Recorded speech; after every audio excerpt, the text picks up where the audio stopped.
যৌতুক নিরোধ আইনে এসেছে নতুন পরিবর্তন। এখন থেকে 12 জেলায় সরাসরি মামলা দায়েরের আগে বাধ্যতামূলকভাবে যেতে হবে লিগ্যাল এইডে। অন্তর্বর্তী সরকারের নতুন এই অধ্যাদেশ নিয়ে আইনজীবীদের মধ্যে তৈরি হয়েছে ভিন্ন মত। কেউ দেখছেন সমাধানের সুযোগ, আবার কেউ আশঙ্কা করছেন বিচার প্রার্থীদের ভোগান্তি বাড়ার। বিস্তারিত অলিউল রনির রিপোর্টে। সংসার বাঁচানোর আশায় অনেক নারী বছরের পর বছর সহ্য করেন নির্যাতন।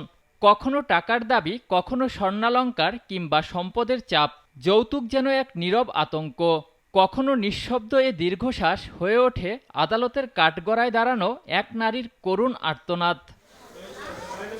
এবার সে পথেই এসেছে নতুন এক বাঁক। আদালতের দরজায় কড়া নাড়ার আগে বসতে হবে আলোচনার টেবিলে। অর্থাৎ মামলা করার আগে বাধ্যতামূলক করা হয়েছে লিগ্যাল এইডের মাধ্যমে বিরোধ নিষ্পত্তির চেষ্টা।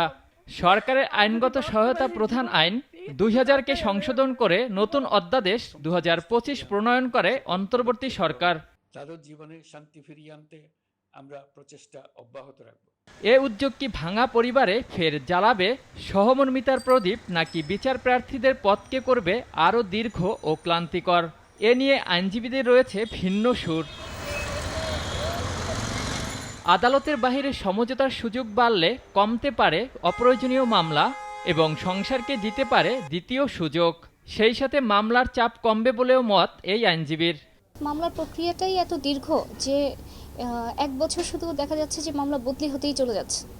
সেই জন্যই আসলে এই প্রক্রিয়াগুলো রাখা হয়েছে। এটা অল্টারনেটিভ ডিসপিউট রেজলিউশন, অর্থাৎ কিছু মামলা যদি আগেই চলে যায় তাহলে কোর্টের উপরেও ভারটা কমলো, আর ভুক্তভোগীরাও যেমন দেনমোহর, ভরণ-পোষণ, অন্যান্য বিষয়গুলো সাথে সাথে টাকাগুলো পেয়ে গেলেন একজন নারী।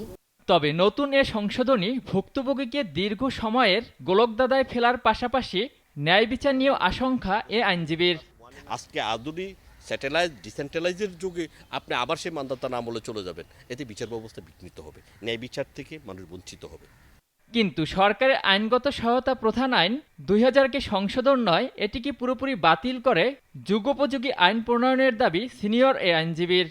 এমন কোনো আইন হওয়া প্রয়োজন যে আইন তৎক্ষণাৎ অ্যাকশন নেওয়া যায়, কিন্তু একই সাথে সেখানে নিরাপরাধ ব্যক্তি বা যার কোনো দোষ নেই তারা যেন কোনো রকম হ্যারাস না হয়, সে ব্যাপারেও আইনের একটা চেক অ্যান্ড ব্যালেন্স হওয়া প্রয়োজন।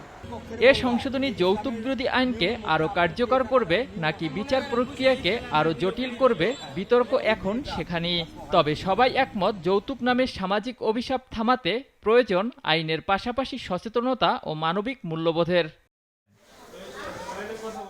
অলিউল রনি, নাগরিক, ঢাকা।